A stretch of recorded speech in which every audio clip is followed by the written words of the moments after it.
So, Luke, what were some takeaways from the first game, and what are some of the things you're focusing on in practice, getting ready for Oakland? Yeah, it's always a good thing to start the season 1-0. Eastern Illinois is a much improved team from last year, so it's good to go out there and get the win.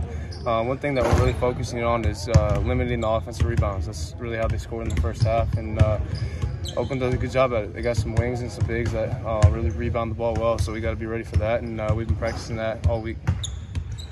What are keys to offensive rebounding, or limiting, I guess, the other teams? Yeah, just boxing out, being physical. They got number 4 there. They're one of their forwards and another one of their bigs and guards. They all rebound. They all crash the glass, so we got to be physical with them.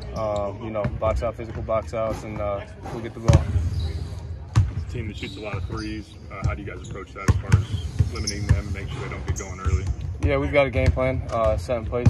Coaches do a great job with that, so getting us ready, watching film every day, recognizing their actions, recognizing the calls in the tags and stuff like that. So, just playing smart, limiting their guys that shoot the ball a lot to not a lot of shots. So that's something that we're going to focus on during the game. How much more comfortable do you feel as a squad in going into your second game, given the Spain trip and the 2 exhibitions? Yeah, we feel great. We got a great, base foundation set in, and now we can just go game to game and scout per game basis now. So it's just putting stuff in every week. We got the foundation, the fundamentals that we need to be successful, and now it's just, week in and week out, working hard to learn the game plan that week and succeed that way. As far as your team shooting, start of the game from 3, 1 of 13, but then finish 9 of 19. So is there a happy medium in there somewhere? Or?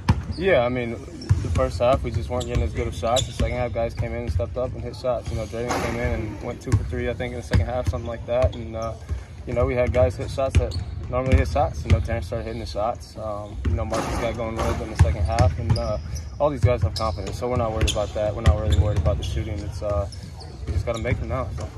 Have you seen from Sincere, and did his decision surprise you at all? A little bit. It's one of those things that it was decided very, very quickly before the game. It happened right before the game. So he came in and told us, and we all respect his decision. He's a teammate just like everybody else, regardless of his decision, and we're going to support him. So he does a great job every day coming in here and making us better. He's the first one on scout team that's talking trash and playing defense and doing his thing that he normally does on the court. So it's going to be great for us this year, and great for him to keep developing as a player.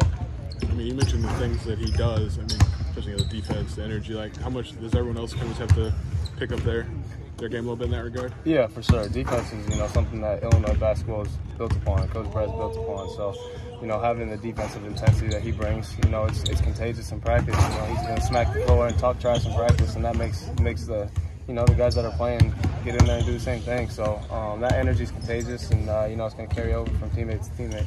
I feel like, you look at Kansas, some guys maybe didn't play a lot, were keys in the Eastern game. How is it in terms of it can be different guys' nights, and how do you think the team is approaching that? Yeah, that's just kind of the thing that has been said, all season and since the beginning of the season is the depth and the capabilities of guys. Quincy had a great game against Kansas, and other guys stood out against Kansas. Then Drayden didn't get as many opportunities, and then this next game he gets the opportunity and goes out and leads the team in scoring. So that's just how this team's built, and that's how it's going to be all year. One guy's going to have a great game one game, and struggle the next game, and then the other guy that's going to come in is going to have a great game. So that's just how this team is built. It's the mindset, next guy up mentality, and everybody can contribute, no matter who it is. Luke, what can the team do to improve free throw shooting? Just based on their first game, Oakland's going to be really aggressive defensively. Yeah, it's just reps. That's really what it is, getting in here on your own time, getting with a manager and just hitting free throws. It's all confidence. At the end of the day, you just got to step up and hit the shot. It's all mental. So I'm confident in my teammates. We've been doing it in practice, doing the drill, shooting free throws, stuff like that. So, we got the confidence when we go out there and make some free throws. Thanks.